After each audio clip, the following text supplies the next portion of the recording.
First question stands in the name of the Honourable Leader of the Opposition. Mr Speaker, my question is to the Prime Minister. Does he stand by his statement on the sale of state assets that, quote, "We do want to sell to Kiwi mums and dads as a priority"? The Right Honourable Prime Minister. Mr Speaker, yes, if we were to go ahead with a mixed ownership model in some Crown-owned companies, we would want to sell shares to Kiwi mums and dads as a priority.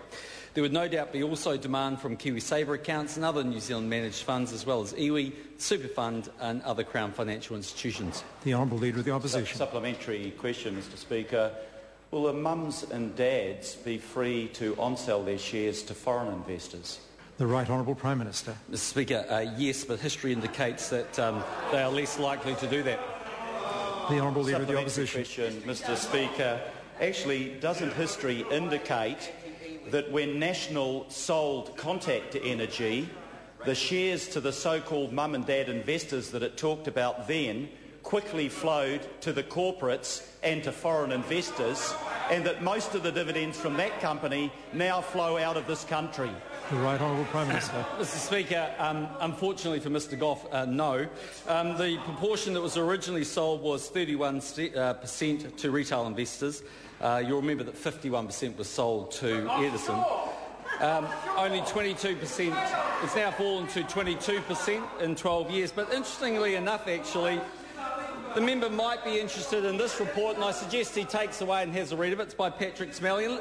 Let me just quote a little bit from it. He says, "One of the least defensible criticisms of the Keys government to partial privatisation plans have been regular references to Contact Energy as an example of a privatised company which lost control to foreigners. Yet nothing could be further from the truth. The reality of the Contact share register is it remains possibly the most widely held share by domestic New Zealand investors. What it shows is many small-scale investors have piled into privatised companies like Contact precisely because they want to retain control in as much New Zealand ownership as possible." Supplementary question, Mr Speaker. When the Prime Minister said no to my last question, was he denying that the majority of shares are now owned by foreign owners and the majority of dividends paid back therefore go out of the country? The Right Honourable Prime Minister. No, Mr Speaker. What I was saying was that IPO started with a 51% offering to an offshore party. Any IPO we might do would have 51% controlled by the Crown. On top of that would be the New Zealand Super Fund with its 17 billion, ACC, 1.6 million KiwiSaver accounts, many New Zealand mums and dads up and down the country, iwi who are interested in buying in. Mr Speaker, it won't be foreigners that would be owning those companies, it'll be New Zealanders. The Honourable Leader of the Opposition.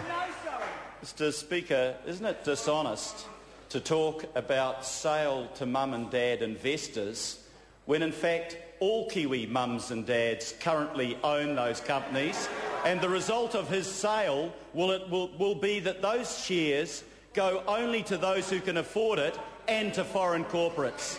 The Right Honourable Prime Minister. No, because 51% will be controlled by the government. There are 1.6 million KiwiSaver accounts. And what's interesting about those KiwiSaver accounts is, one, they need investments for the long haul because they're largely dominated by younger people. Two, the economic distribution of those 1.6 million accounts is very much actually skewed to low and middle income New Zealanders. Three, the Super Fund will be buying on their behalf along with ACC. Mr Speaker, I think the member should give up and try another question.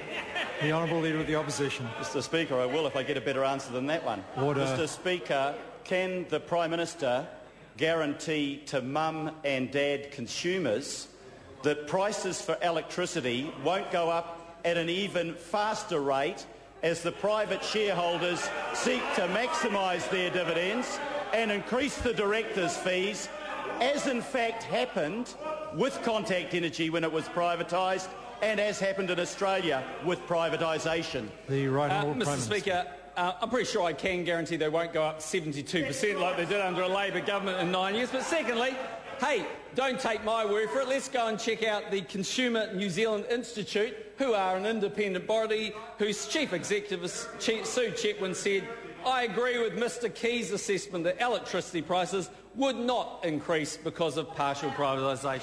The Honourable Leader of the Opposition. Supplementary question, Mr Speaker. If it's demonstrated that a clear majority of New Zealanders are opposed to these sales, will the Prime Minister ignore their views and go ahead and sell the assets off anyway? The Right Honourable Prime Mr Minister. Speaker, on November the 26th we're having an election. I think you'll find that result will be demonstrated through the ballot box. Question number 2, Craig Foss. Thank you, Mr Speaker. My question is to the Minister of Finance and reads, what will be the focus of Budget 2011 and